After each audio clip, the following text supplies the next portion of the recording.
This is why we have established the Global Coalition for Social Justice, and we invite you to join us. Only by working together, collectively and in partnerships, can we make social justice a reality for all.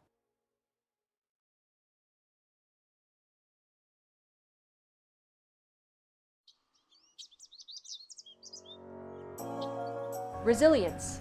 This was the main virtue of the world of work in 2023. Unemployment fell to around 5% globally, a level not seen since before the COVID-19 pandemic, and the participation rate in the global labor market was above pre-pandemic level. But these numbers tell only half of the story. 2023 also saw the number of working poor reach over 650 million. These are women and men who are unable to lift themselves out of poverty even though they are working. The most vulnerable continue to face many barriers, like a lack of social protection for workers in the informal economy, no access to training and skills that are in demand for the youth, and the absence of childcare options for working women. Conflict, climate change, rising inflation, and a growing gap between the rich and the poor are among the many challenges and crises facing our world today and threatening to derail our collective progress. Now more than ever, we must work to preserve the gains that we have made and aim to build a world of work where every job is a good, secure, and decent one. From Africa to Asia and the Pacific, Europe, the Americas, and the Middle East, the International Labour Organization has been working towards social justice and decent work for all. Thanks to our partners, we're able to run decent work projects in over 140 countries and territories across the world last year. Our Global Coalition for Social Justice has brought together over 100 partners from the private sector, workers' organizations, member states, and multilateral agencies. Together, we are addressing some of the most pressing social, economic, and environmental challenges of our time. We want to bring about more dynamic labor markets and decent jobs. This is why we have established the Global Coalition for Social Justice, and we invite you to join us. Only by working together, collectively and in partnerships, can we make social justice a reality for all.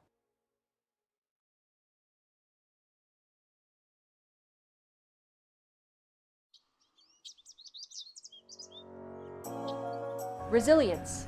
This was the main virtue of the world of work in 2023. Unemployment fell to around 5% globally, a level not seen since before the COVID-19 pandemic, and the participation rate in the global labor market was above pre-pandemic level. But these numbers tell only half of the story. 2023 also saw the number of working poor reach over 650 million. These are women and men who are unable to lift themselves out of poverty even though they are working. The most vulnerable continue to face many barriers, like a lack of social protection for workers in the informal economy, no access to training and skills that are in demand for the youth, and the absence of childcare options for working women. Conflict, climate change, rising inflation, and a growing gap between the rich and the poor are among the many challenges and crises facing our world today and threatening to derail our collective progress. Now more than ever, we must work to preserve the gains that we have made and aim to build a world of work where every job is a good, secure, and decent one. From Africa to Asia and the Pacific, Europe, the Americas, and the Middle East, the International Labour Organization has been working towards social justice and decent work for all. Thanks to our partners, we're able to run decent work projects in over 140 countries and territories across the world last year. Our Global Coalition for Social Justice has brought together over 100 partners from the private sector, workers' organizations, member states, and multilateral agencies. Together, we are addressing some of the most pressing social, economic, and environmental challenges of our time. We want to bring about more dynamic labor markets and decent jobs. This is why we have established the Global Coalition for Social Justice, and we invite you to join us. Only by working together, collectively and in partnerships, can we make social justice a reality for all.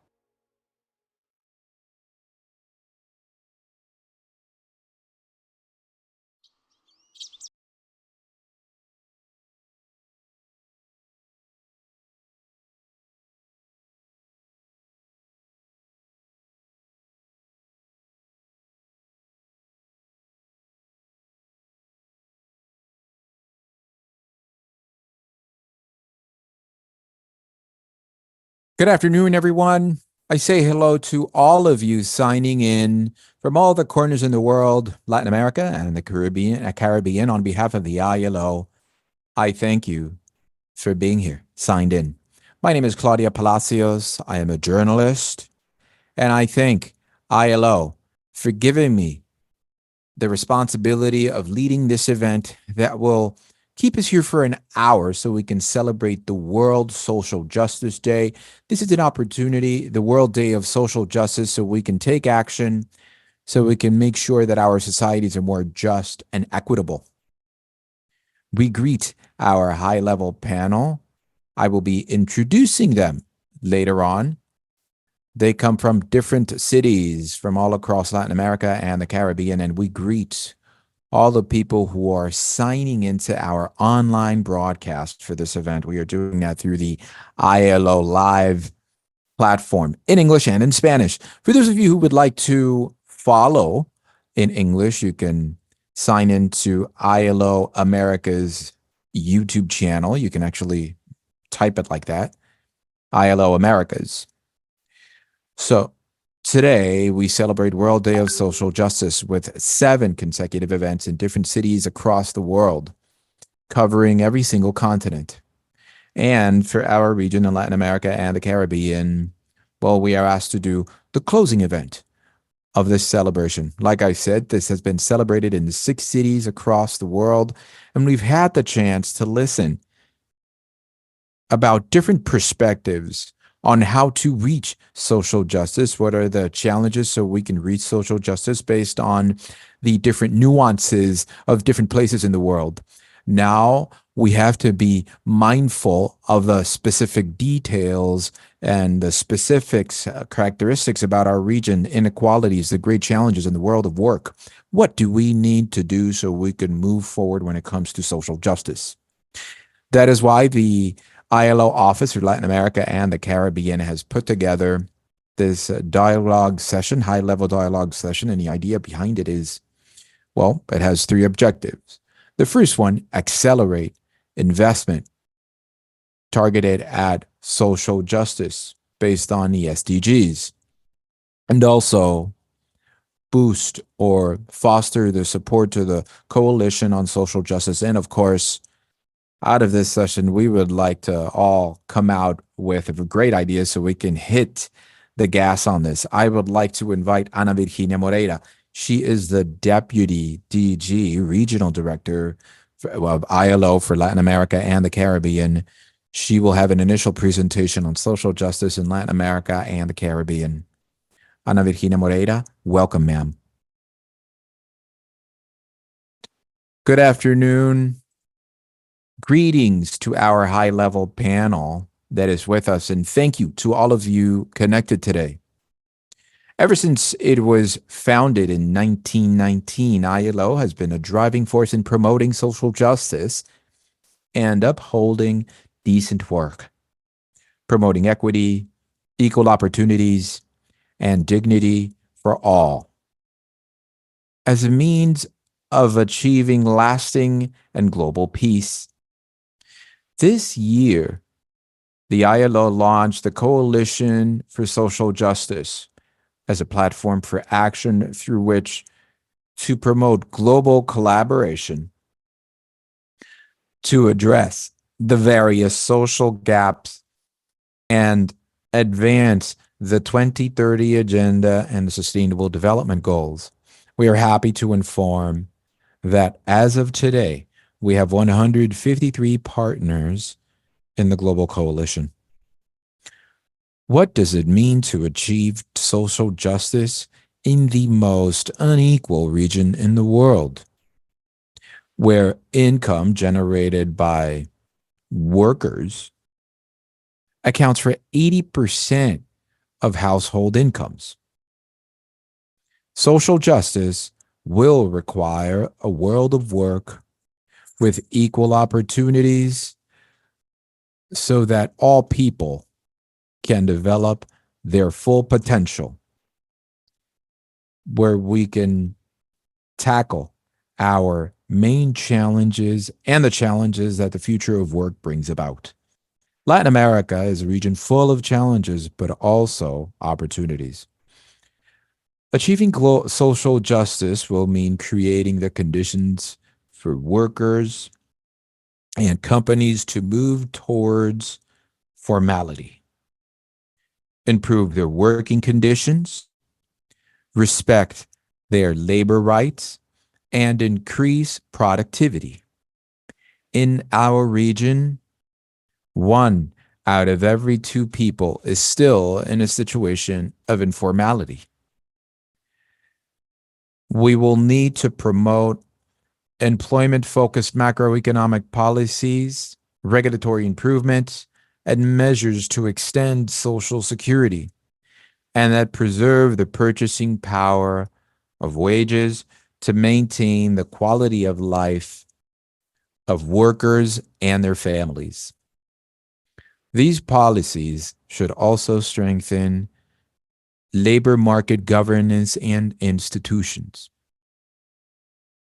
It also implies that women can participate to the same extent as men in labor markets, and that their working conditions are equal to theirs, including equal wages for work of equal value. Achieving social justice requires the implementation of care economy policies that allow for greater equality between men and women. We cannot talk about social justice as long as young people have unemployment rates that are almost 3 times than that of adults. And as a significant number of women cannot dedicate themselves to their studies or looking for work because they have care responsibilities in their homes. Youth are one of our most valuable assets as a region, and they face increasingly less optimistic prospects. Education and vocational training need to be, once again, the means for people, especially young people, to escape poverty and precarious jobs. Instead, they should be able to start successful businesses or have decent, productive jobs. In addition, next year the region should mark a historic milestone in reducing child labor. But to do so, we must accelerate the implementation of policies to achieve this and reverse the effects of the COVID-19 pandemic on the 8.2 million children and adolescents in the region who are still in this painful situation. It will be necessary to remove barriers so that migrants and refugees can access decent work and contribute with their talent to the growth of countries. The same applies to other vulnerable populations, such as indigenous populations or other workers who are discriminated against in the labor markets and are unable to develop their full potential. Environmental challenges call us to urgent action because they disproportionately affect the most vulnerable and marginalized people, particularly in some territories in the region, such as the Caribbean. The just transition to environmental sustainability is essential to achieve social justice. Finally, this will also be done if we guarantee the protection of workers in the face of technological changes such as automation, digitalization, and artificial intelligence. Achieving social justice in the region will require convening more partners, expanding dialogue, and the investments needed to reverse this situation.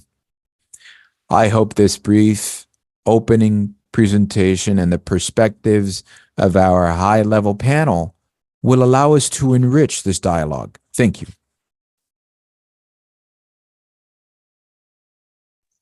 Thank you, Ms. Ana Virginia Moreira. This is a perfect starting point to open the space for our panelists.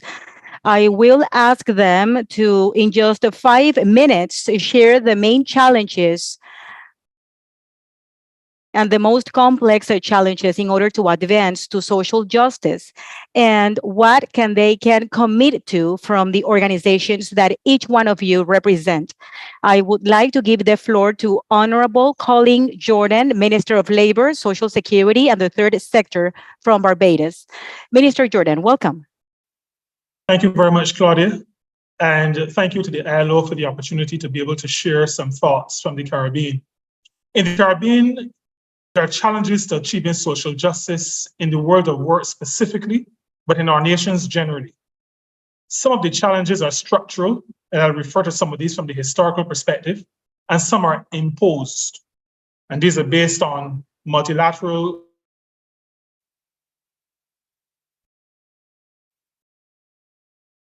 Minister Jordan, creo que lo perdimos.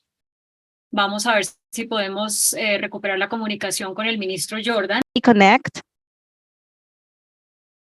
In the meantime, if we have Ms. Gloria Inés Ramirez Rios, the Minister of Labor from Colombia, to join us. Redistribution of the wealth of the islands. It brought. We missed you for some seconds, so if you can start again, I appreciate it. Okay, my apologies. No, don't worry. Go ahead, please. Okay, so I was saying that in the Caribbean, there are some challenges to achieving social justice. Some are structural and some are imposed. But I want to give a historical perspective briefly. The Caribbean emerged as a civilization out of a racist colonialist period between the 16th and 19th centuries. The historical record is clear that in the 1830s, the emancipation of the enslaved people did not bring a redistribution of the wealth of the islands. It brought legal freedom, but no economic freedom, and certainly no economic enfranchisement. In Barbados, for example, the former enslaved people had little option but to continue to work for their former enslavers. Now, so those who owned or controlled the wealth during the period of enslavement emerged with their dominant social and economic positions intact. In fact, they were compensated for losing the right to enslave other human beings and for the loss of free labor. Now, you can imagine that the psychological impact of 400 years of chattel enslavement and attempts to dehumanize people of African descent, but some others as well, that impact can still clearly be seen in our societies. It can be seen in the self-doubt that some in the economic underclass have. It can be seen in the barriers to participation in some areas of economic activity. It can be seen in ownership patterns of capital and the approach sometimes of workers to work. It can also be seen in comparative academic success. Then there's the matter of our size. Our small size, 430 square kilometers, will impose some limits on the opportunities available for our people to reach their full potential. Now, if I can touch briefly on some of the imposed challenges, I need to begin with the rules of engagement. Larger, more powerful countries and groups of countries have taken to themselves the power to make rules and to dictate to smaller nations like mine, Barbados, what they can or cannot do. And this extends from tax policy to the ability to grant subsidies to the financing of the transition to renewable energy as we address the climate crisis. Small nations are not allowed to determine their tax rates. Small nations that have a negligible impact on world trade are prohibited from subsidizing certain industries, while larger countries subsidize with apparent impunity. Small countries like mine have contributed very little to the climate crisis, but are the most vulnerable to the ravages of the crisis. Larger countries who built their economies on the exploitation of fossil fuels now insist that small nations not exploit any hydrocarbon resources that they may have in order to develop their own economies. Now, that is not in and of itself the difficulty. The challenge is that those who have developed their countries by creating the crisis are now unwilling to provide affordable financing to assist those who they are telling to leave their hydrocarbons in the ground. In the past, many of the multilateral financial institutions have also been complicit in eroding social justice. And this was because of their apparent love for austerity and lack of understanding of some of the peculiarities of small island developing states. Now, this is not to say that financial institutions should not be careful with their lending, but it is to say that if debt is to be helpful, then it has to be affordable, and it has to move a country towards sustainable development and allow human beings to be a part of that development. In Barbados, we've taken some actions to assist in the process of achieving social justice generally, but in the world of work specifically. We established in 2019 a social justice committee, and this was to bring public, private, and the third sector together to make input in national policy initiatives. For the first time in 2021, we legislated a national minimum wage, and we also legislated a sectoral wage for private security officers. And all of this is with a view of social justice in mind, particularly in the world of work. In 2023, under the Labor Clauses Public Contracts Act, based on Convention 94, we established minimum rates of pay and minimum conditions of work for employees in the construction and the road building sector. And these are for companies that are going to be enjoying or being the beneficiaries of public contracts. Just last week, we debated and passed in the lower house of our parliament the Labor Clauses Concessions Bill. Now, this is to address decent work deficits in sectors that receive concessions from the state. And this is based on, this would be recommendation 84, and moving beyond the term subsidies into concessions. That bill goes to the upper house tomorrow. In addition to our good educational system, which continues to contribute significantly to our progress in achieving social justice, we've also created a local platform and collaborated with an international educational platform to make thousands of courses available for our residents. This is in an effort to reskill and to upskill workers so that they're able to take advantage of the opportunities that are available, and also to prepare them for emerging opportunities. Achieving social justice will mean equitable access to resources. It will mean equal opportunity for everyone to participate in the process of the social and economic development of the country. It will mean an inclusive society with everyone having the same rights. And in spite of all the challenges that I've mentioned before, we are firmly of the view in Barbados and across the Caribbean that social justice can be achieved. I am pleased to inform the gathering today, this celebratory event, that my government has agreed that Barbados should join the Global Coalition for Social Justice. By joining that global coalition, Barbados will continue to advocate for effective reform in the global financial architecture through the principles enunciated by our Prime Minister, Mayor Montley, in the Bridgetown Initiative. The Global Coalition for Social Justice will also allow Barbados to bring the principles that it shares in common with the ILO, those of a human-centered approach to development. It will allow us to bring those to the institutional partners of the coalition so that there's good policy coherence. We will advocate for equity and access to life-saving medicines. We had our own issues and our own experiences during the pandemic. There is a need for social justice. And we will continue to speak to the existential nature of the climate crisis for us and the support that is needed in order to ensure just transitions. In that forum, we expect that the major international institutions and organs of development will be present. We will continue to insist that small states like ours be heard and that our peculiarities taken into consideration. We will continue to advocate for morality to be a part of the basis of relationships within and between countries. We believe that social justice is achievable, and we will work with all partners to achieve that. Thank you very much, Claudia. Thank you to everyone. Thank you, Minister George.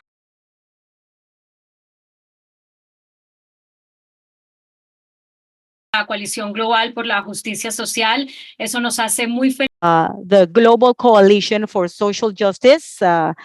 This makes us extremely happy. I would like to thank you.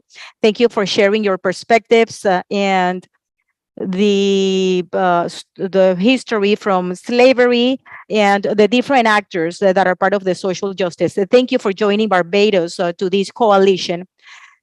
And at the end, we will have another opportunity to give a message. I would like to invite Ms. Gloria Inés Ramirez Rios to share her vision on social justice. Minister, it's a pleasure to greet you. Please go ahead.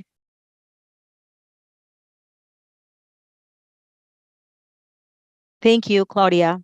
Special greetings to our colleagues in the panel. I would like to greet our Vice President and the Secretariat. Thank you for giving us the opportunity to share with you some of our visions. Colombia is not only working, but it is going to join the world revolution for social justice. And today, we remember the fundamental principle for the peaceful and prosperous work.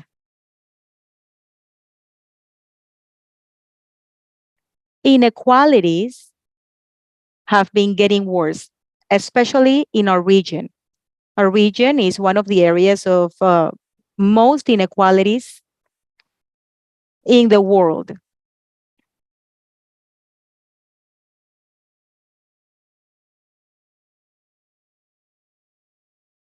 Many of these things have impacted the world of work, deepening structural issues, economic and social, in a region that is crowded with inequality. In Colombia, inequality, poverty, and informality are an overwhelming reality that we have, and these are the main elements that should drive policies that the government is trying to propose for today. And for our government, it is key to provide decent work and social justice. Colombia is a country with little social equality, where poverty rates, and by 2022, 6 million people, 6.6 million people were living in poverty. So by 2022, the number of people in poverty situations and extreme poverty in total was at 13.8%. So it increased by 1 percentage point versus the previous year.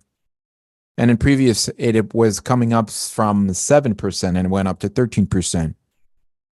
So this means that it is key to review with poverty. Poverty is a determining factor when we deal with this. It's not the same. Justice is not the same for those who are getting justice and for those who are not getting justice. Health services are not the same for those who are getting it than for those who are not getting it.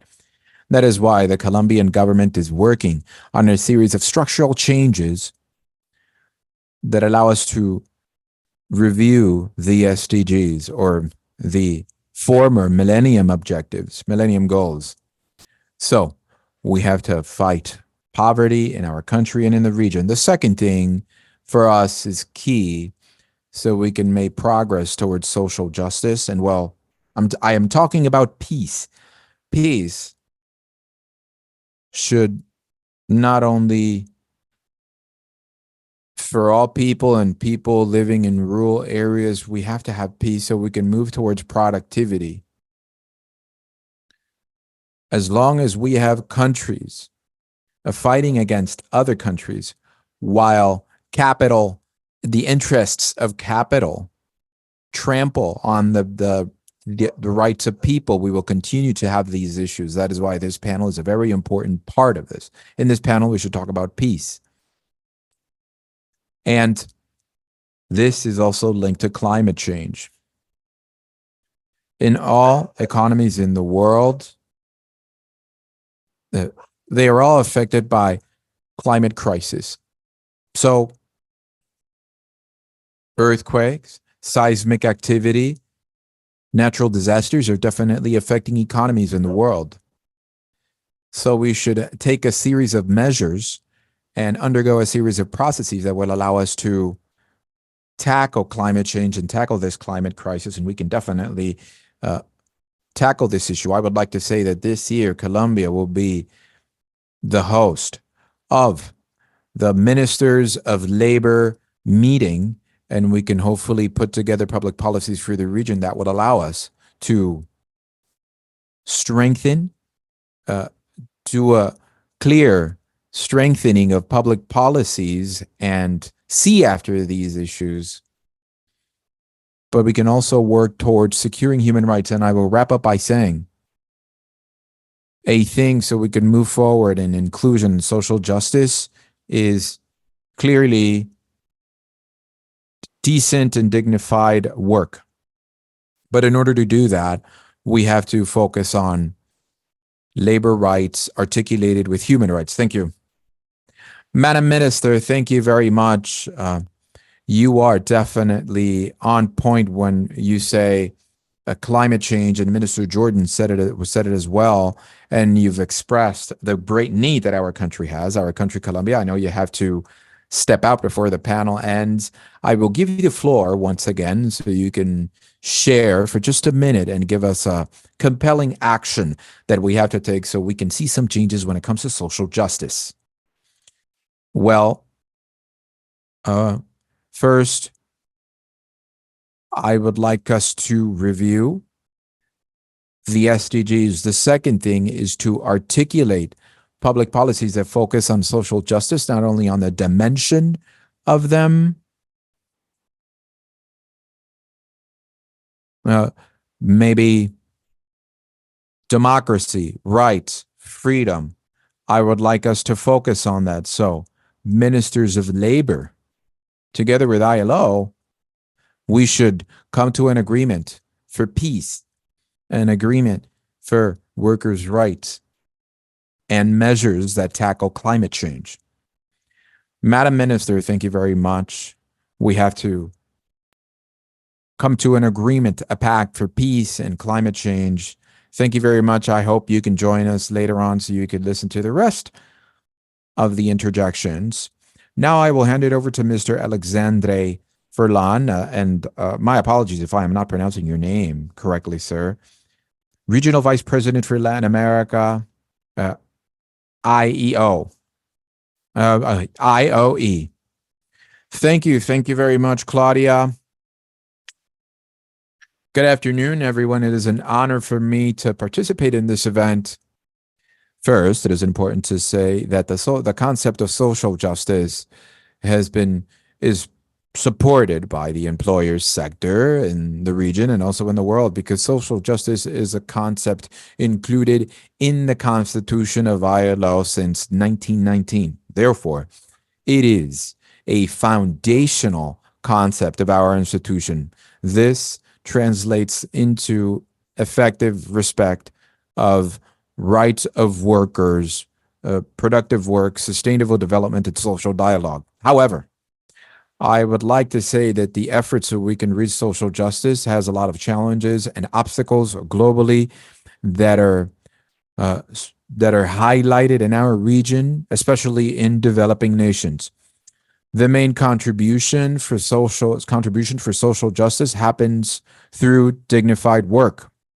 and generating revenue for our societies. However, political instabilities that a lot of our countries go through due to some ideological changes and attacks on democracy makes it difficult for companies to fulfill this mandate. Literacy issues, poverty in vulnerable groups, social inequalities, high rates of informality, like our regional director already said, inflation rates, high prices, high energy rates, political unrest, changes in regulation and legislation in general, all these things, all these different items or things impact this. And something that we need to do so we can move forward with social justice is take a look at the fragility of institutions, which does not allow us to properly move forward so companies are sustainable, especially SMEs. They are the backbone of the economies in Latin America and in the region. Just like our organization said, productivity is important not only to bring in investment, but also to have certainty and to have people trust in social justice. There are no policies that can help so that companies can also be more efficient, fulfilling or following the rules, and hopefully we can contribute to development. On the other hand, we have weak social dialogue institutions where some governments work on some things and they may not pay attention to some of the important things that help to reach social justice. And we need to have good contributions for social justice, generating employment, fighting poverty. Some of these things sometimes contest against each other when it comes to public policies. That is why we as employers have been insisting that the key need of creating partnerships and working together so we can see these things through. We are not your enemy, we are not the enemy, but we are actually a part of this tripartite agreement and this social dialogue. We believe that dialogue, whether it is tripartite or bipartite, can allow us to look at different issues, looking at livelihoods through employment, promoting equal opportunities, and establishing an open dialogue. We can significantly contribute to have a more productive world of work. In order to take advantage of these challenges, I would like to talk about what we believe works and what doesn't work at different levels, nationally, internationally, and locally. From the employer's point of view, we believe that an authentic dialogue between governments and social contributors is key so we can reach social justice. This dialogue is very important so we can create the right environment for companies and workers. However, the change that needs to be produced at scale in different areas, this tripartite agreement has to work properly so we can all have a common objective, promote social justice for all. The World Coalition, and I will wrap up with this, the World Coalition from the ILO represents a very important opportunity so we can face this challenge.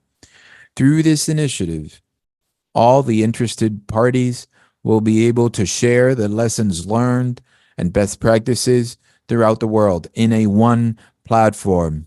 The World Coalition Initiative for Social Justice tackles specific issues like social dialogue. Like we've said it before several times, creating sustainable companies. This is for SMEs or MSMEs. Professional skills development, productive employment, and fight against informality. This also positions ILO as the lead institution or entity for the next 2024 summit and the UN summit in 2025. We will walk this path together and we will reach our objectives. Thank you very much, Claudia, and the rest of the participants. Thank you very much, Alexandre Furlan, for this perspective from the employer's point of view. And with this message, we are not the enemies. We want to walk with you so we can tackle these challenges. Now we have Mr. Jose Salazar Binoir. He is part of the Economic Council for Latin America and the Caribbean, ECLAC. Go ahead, sir. Thank you very much, Claudia, and thank you, ILO, for this invitation. Thank you for allowing us to be here in this very important commemoration, and warm regards to all the members of this panel. ECLAC is subscribed to social justice efforts, a lot of enthusiasm, because this is a great priority in Latin America and in the world specifically, and this is a key part of our mandate. What does reaching social justice mean in a context of a lot of inequalities that are well known in Latin America and the Caribbean? Well, the sense of justice is one of the oldest ideas where human beings are actually, with which human beings are actually born. In the distribution of foods, for example. That is why we should not be surprised that when it comes to adult human beings and in modern societies, injustices are shocking. And there is a lot of social unrest or social rejection around this. And it doesn't allow us to have social cohesion and social justice like we've heard before in the previous interventions when it comes to access to resources, to wealth, or access to public services. Respecting or disrespecting ethnic diversity, inequalities between women and men, discrimination of any kind. The chance to participate in democratic processes, not only voting, but at all levels. Extreme inequalities, or with access to opportunities. For Latin America and the Caribbean, well, this is a region with a lot of inequalities and injustices in all of these areas. We are the most unequal when it comes to income. We have welfare systems that have a lot of issues when it comes to public services coverage, public policies, and when it comes to pensions as well. We are very much characterized by discrimination upon certain ethnic groups, and even though we've made some progress when it comes to gender equality, we still have a lot of gaps. Now, what are the main challenges so we can reach social justice in Latin America and the Caribbean? And what kind of actions can ECLAC contribute with? This is a question we've been asked. I would like to review 5 root causes for economic uncertainty and income inequality. And these are things that ECLAC is working on, and we can contribute with this to the coalition. First, inequality is very much rooted, and it reflects the differences between some very productive sectors and a majority of sectors that have low productivity. Employers and workers in high productivity areas get incomes that are way higher than those with low productivity, where most of employment is concentrated. Informal employment and poor quality employment also, the region has gone through a very low growth streak, and this reinforces inequalities.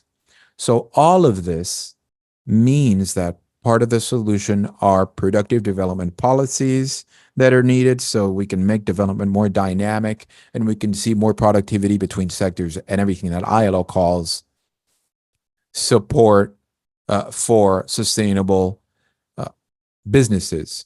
Also, in redistributing income can be mitigated through fiscal policies and some other policies, some transfer schemes to poorer areas, or maybe some tax reforms that are somewhat progressive. In the region, unfortunately, none of these factors help. Like we see that it does work in developed nations because we see a lot of coverage gaps and a lot of issues in resource transfers. They do help, but not completely.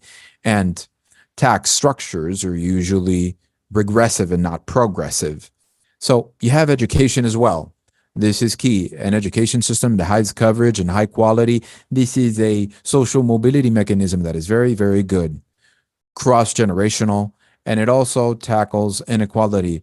But public systems in the region, education systems have not been developed. I mean, in most countries, they have decayed and this has happened more so after the pandemic. The numbers, when it comes to educational performance for the region, are not only bad, but they're terrible. Also, educational systems are broken down between public systems and private systems. So the private ones have more quality or better quality than public ones, and this widens inequalities. To this, we have to add that the digital revolution also fosters inequality because it demands high quality, high competencies, high skills, and it discards routine or manual labor that is often more and more being replaced by automation, which is just a separate topic in and of itself. All this means we have a greater responsibility, educational systems and skills development and high education institutions have a big responsibility towards the future, towards the 21st century. But unfortunately, these systems are not meeting with this. Number 4, there is great inequality between men and women. Those inequalities cannot be fixed or remedied by just trying to stop discrimination. A lot of countries have legislation against discrimination or legislation against violence. We already see that. Or a lot of legislation seeks parity between men and women in social and economic standards. We need specific services like care networks for girls and older women, so women can be included in the workforce, as well as healthcare services, as well as reproductive healthcare services. And number 5, and with this I will finish, when it comes to social justice, discrimination and transgressions of human rights that are suffered by some ethnical groups and some populations like indigenous groups or Afro-descendant peoples and sometimes migrants that do not see the same kind of opportunities in the educational system or in the labor market. In conclusion, moving towards more social justice in the region means going through these 5 factors that generate injustices. These are focus areas. These are areas that generate inequalities. And we here at ECLAC, we are working on all of them. A lot of times we are working with partners on doing this. I then congratulate ILO for this initiative, trying to create this global coalition we are collaborating with, which incorporates a lot of UN agencies from different areas, the private sector, the academia, NGOs, and others. And I would like to echo the call so we can work together and have better social justice for all humanity. Thank you very much. Thank you. Thank you very much, Mr. Jose Manuel Salazar, for sharing these 5 elements of this diagnosis. I apologize because I had skipped Mr. Rafael Freire, the General Secretary of the Trade Union Confederation of the Americas, TUCA, and I would like to invite him to share his comments about this. Thank you, Claudia. And I would like to greet everyone in this panel from the Trade Union Confederation of the Americas and our director, Ana Virginia, and counterpart, Alexandre Furlan, employers, the ministers, vice ministers. I would like to say that from TUCA, we have 2 comments. First, we agree with all the analysis made here by employers, ministers from Ana Virginia and Salazar. We have a lot of formulations within the ILO and ECLAC. We have the initiative for the World Coalition. Now, if we know what to do, how come the social justice is not moving forward? Why do we need to analyze? What do we need to repeat? We have 2 important aspects to consider. Number 1, it is difficult to reach social justice in an excluding economic model. It is difficult to achieve social justice with a neoliberal fundamentalism. We need to decide what economic model can generate decent work that everyone is mentioning here. What is the economic model that can share the social justice reality? Number 2, the political will. If we do not have the political will to fight social injustices, fighting for social injustices. We will continue doing this analysis. So I would like to congratulate the comment from our minister from Barbados that shared that they joined the World Coalition. And I agree that we are willing to open the social dialogue to advance to social justice. We have two angles in Latin America that are important to achieve social justice. The first one is democracy. We cannot achieve social justice in authoritarian environments where we attack the civil society or trade unions.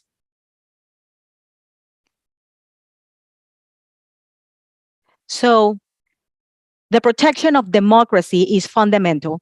The second angle that we have is peace. We cannot achieve social justice in a setting of conflicts, wars, attacks, killings that we many times have. This is important. So Tuca believes that first we need to decide on an economic model that places the work and humans at the center of the model. It's not only important to work on some production niches, it is important to attack informality, to address informality, the precarization of work. If we address those issues, then we can tap into a more effective social justice environment. Third, we need public policies to address injustice so we can reduce the social differences and achieve social justice. For example, fighting hunger, for example, in Brazil, among other public policies that we can handle. The effective participation of the counterparts is important. The effective participation of the government, the workers, and employers is important. I agree with Furlan. When we speak about a social dialogue, I mean a real social dialogue where the parts are not attacked, where we have a strong employers group in the region, where we have strong trade union groups in the region. And another element that we believe important is the multilateral system. The multilateral system must be more effective. We spoke with the ILO DIG about the role of the ILO in the multilateral system. It needs to be stronger. And we need to change the funding development policies in Latin America. We need to radically change the IMF and the World Bank. They cannot create policies that asphyxiate our economies, our countries, working with the privatization of states and structural adjustments. So, Claudia and dear colleagues, I believe that we have a lot of plans. We have a set path, but we need the political will, and we should not be afraid of dialogue. We are willing to contribute to that dialogue, always respecting the World Coalition for Social Justice. Thank you, Claudia. Thank you, colleagues. Thank you, Rafael. And this brings to the table the questioning of the economic model. And we know that we have a lot to say. Now, let's quickly, in just 1 minute, give an opportunity to everyone. After hearing all the diagnosis and specific perspective, so maybe you want to share something that is important, to something that we can do now, something that will allow us to have results quickly, because we have heard the diagnosis for a long time. We know what to do. However, that does not necessarily mean that we are getting any closer to social justice. So in that same order, I would like to ask Minister Jordan and the rest of the participants, just take 1 minute, something very specific that you want to do. Minister Jordan, please. Yeah, thank you very much, Claudia. Something that we've started to do. This relates to the Bridgetown Initiative, the work that our Prime Minister has been doing to have some adjustment made to the international financial architecture. And that is because countries like mine, in order to achieve social justice, need the fiscal space. One of the things that we have achieved so far is having in some of our debt instruments natural disaster clauses. And these clauses will kick in if there's a natural disaster so that we can take the funds that we would ordinarily use in debt service to apply those to addressing the issues that have been caused by the natural disaster. And we intend to continue to move beyond that to have the funding that is necessary for us to achieve social justice and to build resilient and sustainable societies. We intend to continue to work with our multilateral financing partners to have debt instruments that are affordable enough that allow us to do the work that is necessary to achieve social justice. Muchísimas gracias. La importancia de tener una mejor arquitectura de financiamiento. Señor Alexandre Funding architecture. Mr. Furlan, please go ahead. Thank you, Claudia. I would like to mention that employers are not the enemies of the governments or workers. We are fundamental elements so we can achieve social justice. It is also important to highlight something that Rafael mentioned.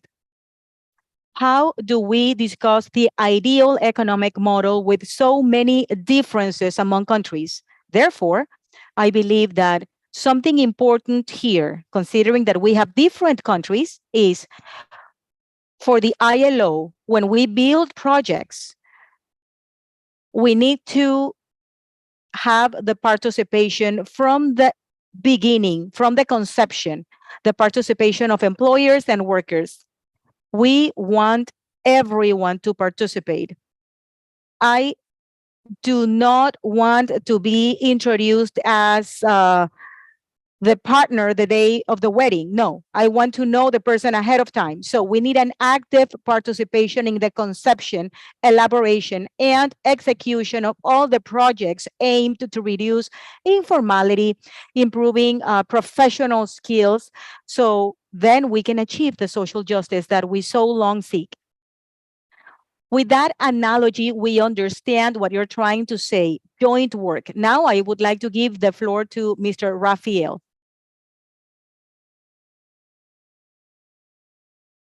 Thank you, Claudia. I have a very concrete proposal. Every dollar invested in Latin America should have a counterpart in the creation of employment. This is a concrete proposal to have a counterpart on employment so we can strengthen SMEs.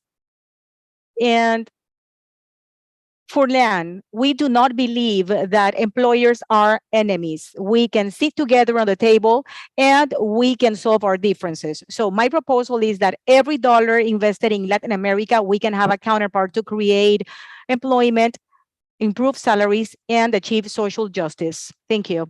Well, this is a concrete proposal. Jose Manuel Salazar, please, you have the floor. Thank you very much. Well, I believe that we do not have a magic pill. This is a complex and wide work. Rafael Freire's comments were important. We have done the diagnosis. We have planned a lot. Why? How come we are not advancing into social justice? Well, here in ECLAC, we know what to do and how to do it. And this is the reason why I mentioned 5 different areas. They are not all, of course, but they cover a lot. Education, taxing, professional policies, society of care, and fighting all type of discriminations. And we have a huge agenda.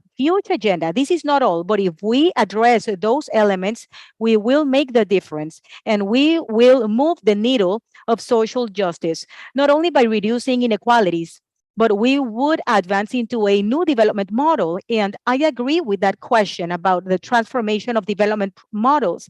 But we do this step by step, starting from where we are now. Yes, we need to have a long-term vision, agreement, consensus. But the question is, how do we move from where we are now to that future? And this takes me to the house. The house include governance, social dialogue, institutions' capabilities to move the needles, funding. Again, it's not only important to make agreements. So we are full of agreements, but they are not fulfilled. dialogue and the social participation needs to be constant. It's not only about making an agreement and going home. No, we need to work together. To me, this is the most important thing, governance and having spaces for continuum work. Thank you. Thank you, Jose Manuel Salazar. And now we have five different perspectives. The importance of restructuring the funding architecture, always considering the needs of small nations. And Alexander comments, employers are not the enemy. They want to work together. Rafael's comments, investing $1 or for every dollar invested, another counterpart needs to go to create or generate employment. Jose Manuel says we don't have a magic pill, but we can move forward. And the minister mentioned an invitation for a peace pact and labor rights. And before giving the floor to the regional director, I would like to highlight how can we make this real in this polarizing context, because sometimes it's very difficult to validate and value perspectives, different perspectives. So we have 5 perspectives that make this debate much richer. And we hope that we can advance and see results as soon as possible. And again, I would like to give the floor to Ms. Ana Virginia Moreira for Latin America and the Caribbean. Thank you.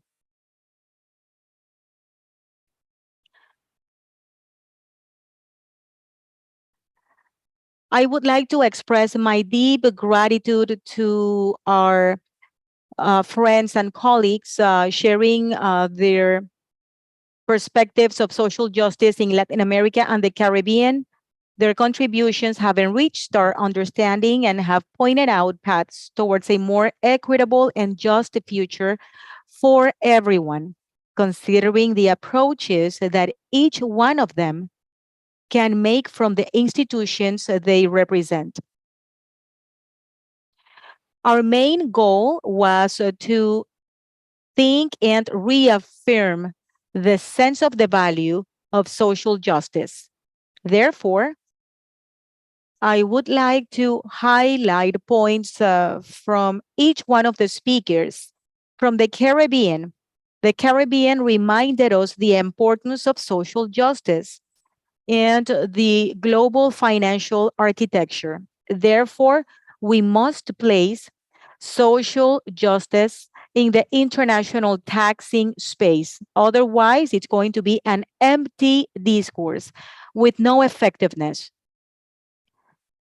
And there is an essential link between social justice and just transition and the conversation about climate change. This needs to be a process based on an effective social dialogue, an inclusive social dialogue of all the states, especially those that are being most affected right now. Colombia reminded us a constitutional principle within the ILO. Social justice is a condition for a lasting and permanent universal right. We must face the poverty that prevents people to access to the rights. ECLAC explains the human and intuitive aspect of justice, explaining the causes, the reasons in our region, trying to explain the lack of social justice. This is important.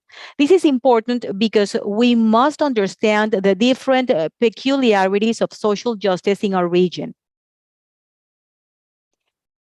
Employers remind us that democracy and the strengthening of social justice is a necessary path. Strengthening of institutions and even labor institutions. This is a necessary path for social justice. Growth, sustainable development of SMEs is also an essential part of this scenario, a scenario that must be led by an effective dialogue and tripartism. I would like to highlight this because this was also mentioned by the workers, reinforcing this idea, an idea that belongs to the ILO. How come we have not achieved social justice yet? How can we reach social justice?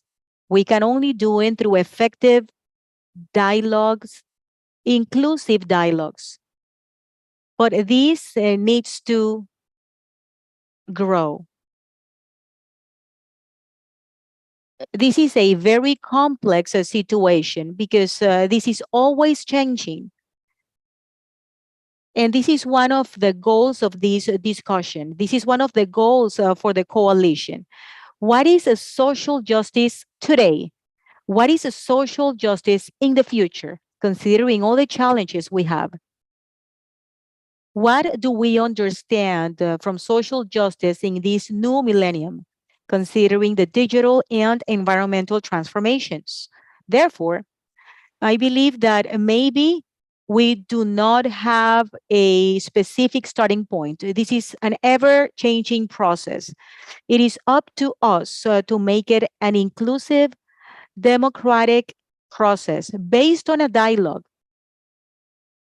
We must include the rights of the people, always remembering that the ILO as an organization is one that has all the capabilities to participate and be the leader in the process. Finally, workers reminded us about the needs to question the possibility of creating decent jobs, having the political will for creating these jobs. And this connects to the conversation on social justice and international financial systems. We heard a lot of interesting points that shows how this social justice conversation is alive. This is essential so we can trace the future of this new century. This is a day of reflection, discussion, and happiness for this organization because social justice, the constitutional value in ILO, is a value that is ever more alive and current, showing how important it is to make it real. Thank you very much, Ms. Ana Virginia Moreira.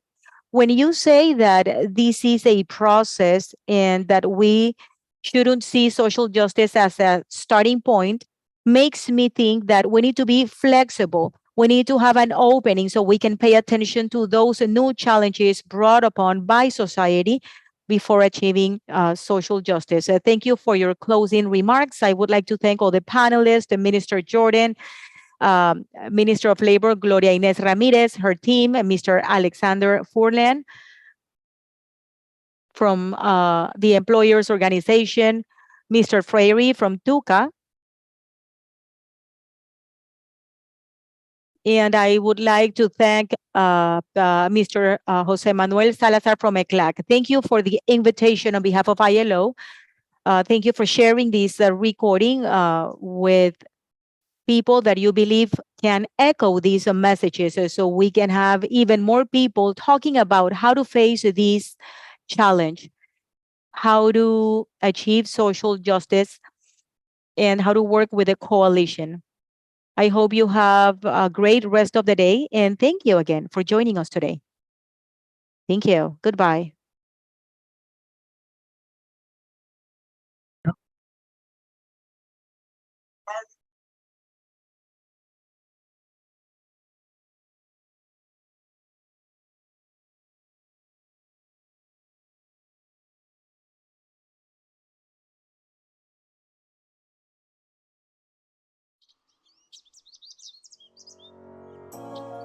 Resilience.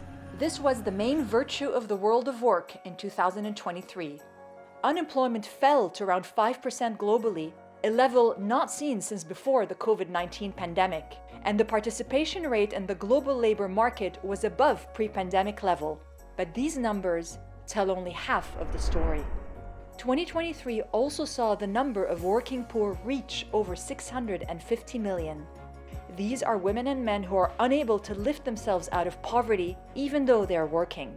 The most vulnerable continue to face many barriers, like a lack of social protection for workers in the informal economy, no access to training and skills that are in demand for the youth, and the absence of childcare options for working women. Conflict, climate change, rising inflation, and a growing gap between the rich and the poor are among the many challenges and crises facing our world today and threatening to derail our collective progress. Now more than ever, we must work to preserve the gains that we have made and aim to build a world of work where every job is a good, secure, and decent one. From Africa to Asia and the Pacific, Europe, the Americas, and the Middle East, the International Labour Organization has been working towards social justice and decent work for all. Thanks to our partners, we're able to run decent work projects in over 140 countries and territories across the world last year. Our global coalition for social justice has brought together over 100 partners from the private sector, workers' organizations, member states, and multilateral agencies. Together, we are addressing some of the most pressing social, economic, and environmental challenges of our time. We want to bring about more dynamic labor markets and decent jobs. This is why we have established the Global Coalition for Social Justice, and we invite you to join us. Only by working together, collectively and in partnerships, can we make social justice a reality for all.